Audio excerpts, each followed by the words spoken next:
যুদ্ধের আবহাওয়া যখন দেশ জুড়ে অবৈধভাবে অনুপ্রবেশের বিরুদ্ধে অভিযান পুলিশের, গ্রেপ্তার 16 জন বাংলাদেশি সহ একজন ভারতীয় দালাল।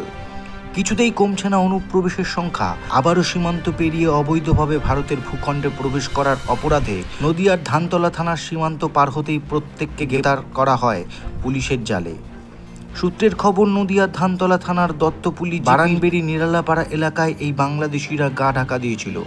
পুলিশ তাদের জিজ্ঞাসাবাদ করলে তদন্তে উঠে আসে ওই বাংলাদেশি নাগরিকরা কয়েক মাস আগে ভারতীয় দালালদের সহযোগিতায় এই দেশে প্রবেশ করে। এরপর ভারতের পশ্চিম দিকে চলে যায় কর্মসূত্রে।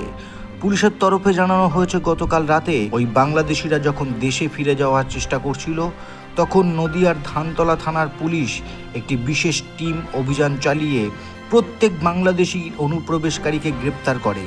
শুক্রবার ধৃতদের বিরুদ্ধে প্রাসঙ্গিক ধারার মামলা রুজু করে পাঠানো হয় রানাঘাট বিচার বিভাগীয় আদালতে। অন্যদিকে বাংলাদেশি অনুপ্রবেশকারীদের মদতদাতা দালাল চক্রের বিরুদ্ধে রয়েছে অভিযান অব্যাহত। পুলিশ সক্রিয়তার সাথে এই অভিযান চালিয়ে যাবে বলে জানানো হয়েছে পুলিশের তরফ থেকে। এই খবর অন।